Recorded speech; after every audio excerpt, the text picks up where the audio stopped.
microphone. Ben, all the way in the back.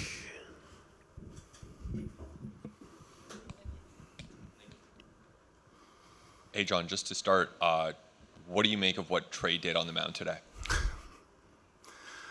He was pretty good. Historic stuff, you know what I mean? When you talk about that stage and his numbers, getting ahead of a lot of hitters, tons of swing and miss. You know, it's one thing to be in the zone, and it's another thing to be in the zone and get some swing and miss. So slider and split were electric. You know, I said it before the game. It's a different pitcher when he has his stuff. You know, game one didn't have a feel for his split, so kind of blown away at what he did. Halfway back on your right, Gregor. John, you guys seem to be very aggressive on Snell's fastball early in the game, and Schneider and Guerrero ambushed a couple there. Was that part of the game plan going into today? Yeah, you know, you never know what adjustments pitchers are going to make, you know, when you're facing them again in a series.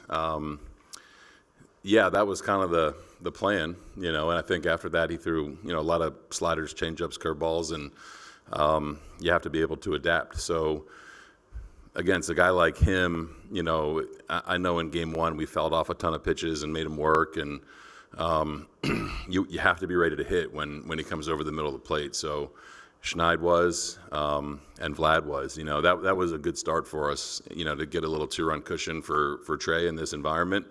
But yeah, that was the approach going in, to be ready to hit. We'll stay there with Keegan. John, before Trey arrived, you were already obviously a very good team, but how has he changed this team and changed this team's ceiling, what they're capable of this season? Yeah, a lot, man. I mean, thinking back to when we called him up, I think it was with like 12 games, 13 games left in the season, you're kind of taking a shot to just bring more talent in, and you're not really sure of how it's going to unfold or what role he's going to be in. But yeah, I said it before the game, man, regular season is going to be pretty normal for him, I think. But he's definitely raised the ceiling for sure. I mean, we're talking about a guy that not only is he performing well, but he's handling a lot of stuff well, you know, handling the preparation, handling the media, handling his teammates really well too. Halfway back on your left, John. Good day, Schneids. Hey, Zick. Curious to know the ripple effect from Trey's performance tonight and in this postseason for the entire organization. What's your message to the minor leaguers who are hoping to do something similar to what Trey has done? He's obviously one of one, but how does this affect the entire org? Yeah, I mean, I think this year more than any year that I've been here, we've been very aligned with our player development system and what we're trying to do here. So I think the fact that we were willing to call him up, the fact that we were willing to throw him right into the fire because we felt confident in the work he had done in the minor leagues speaks volumes to how we feel about everyone in the organization, not just players, but staff too. And us being aligned is a big thing. Fourth row on your left, Jared. If you remember the very first batter Trey faced, it was Ohtani. It's a ground ball back to the mound. And he kind of bobbled it, dropped it, and like very casually picked it up and kind of like flipped it over. Kind of shovel pass, yeah. Yeah, and like you see young guys like panic Yeah. in that situation. He looked extremely calm. Like, just what does a play like that say about his just incredible poise on a stage like that? Yeah, like that's a weird example of poise, you know what I mean? I think pitchers in general handling the baseball, but then when you mishandle it, it can get a little squirrely, you know? But the fact that he kind of shoveled it the way he did and kind of had a little smile on his face, it actually gives you a little bit of confidence that he's in the right frame of mind. Second row on the left, Jeff. You had a cushion a little bit with the extra runs in the seventh inning. Did that help the decision to go back to Trey in the seventh, No. or was he going in anyway? Yeah, he was going in, man. I was. It's kind of uncharted territory for him, you know, in terms of pitches and innings.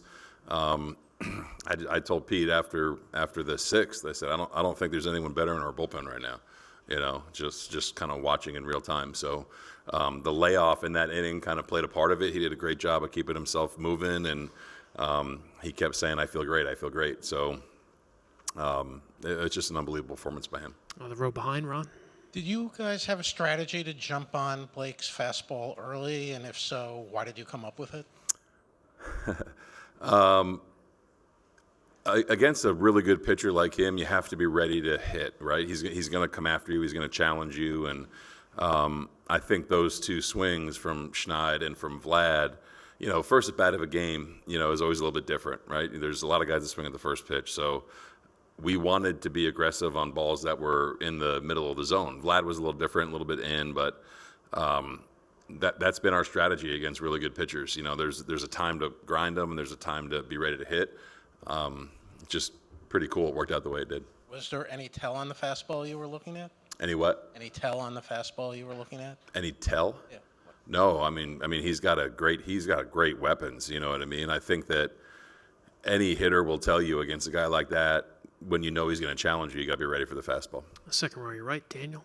John, with obviously you have the amount of talent that you have in your rotation and in your bullpen as well. How does Kirk factor in that success from your pitching staff as well? Kirky has evolved so much this year, and he's evolved so much in the postseason in terms of handling the staff, calling a game, making adjustments.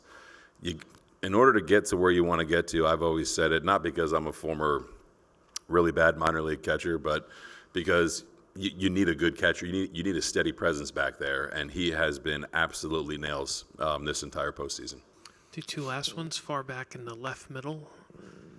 I was just curious. Andres Jimenez has run a couple of pretty deep counts in late innings last night and tonight and seemed like pretty high leverage spots. Is there anything contagious about that, or just are those just individually great plate appearances? With him, yeah, I feel like with a lot of these guys, man, they're just ready for the situation when it comes up. Whether it's getting a guy like Barger getting a guy over, Barger, his reads on the bases, kind of manufacturing a run. These guys are locked in to what needs to be done in real time. So that's a sign of a really mentally tough team and a really mentally prepared team. He's a baseball player. I said it before the game, man. You get a lot of baseball players around another. It does get contagious. And we'll finish up sixth row on your left. Hey, Sean, congratulations. Hey, on the thanks. win. How does it feel to be giving the ball to Kevin Gausman with a chance to take the whole thing? Great. It always feels good to give Kev the ball, and again, man, this was nice. This was a big performance from a lot of different people individually, but collectively as a team, this was a very, very good team win. But to give the ball to Kev, you love it. You love it every time, whether it's in spring training or whether it's in the World Series. We know that it's going to be another tough arm. In Yamamoto, it's going to be another tough game, you know what I mean? So we'll enjoy the flight. We'll enjoy it right now, and Kev will be ready to go. I can't wait to see what the Rogers Center is going to look, feel, and sound like. But I can't wait to have Kev take the mound for us. All right, Schneid, thanks so much. We'll Thank see you you, in guys. Toronto.